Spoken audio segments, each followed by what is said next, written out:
Here at Discount Hydraulic Hose, we get a lot of questions about our products. Today, we're going to answer some of your top FAQs. Let's see what you guys asked.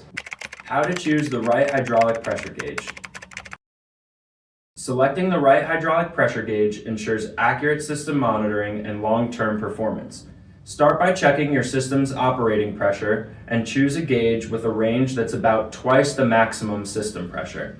This prevents overloading and extends the gauge's lifespan. Next, decide on the fitting type. Most gauges use a quarter NPT connection, but you are able to use an adapter to connect to your system if needed. Next, choose the right mounting style, whether bottom or rear, based on your equipment's layout. Lastly, ensure the gauge is compatible with your hydraulic fluid to avoid corrosion or inaccurate readings.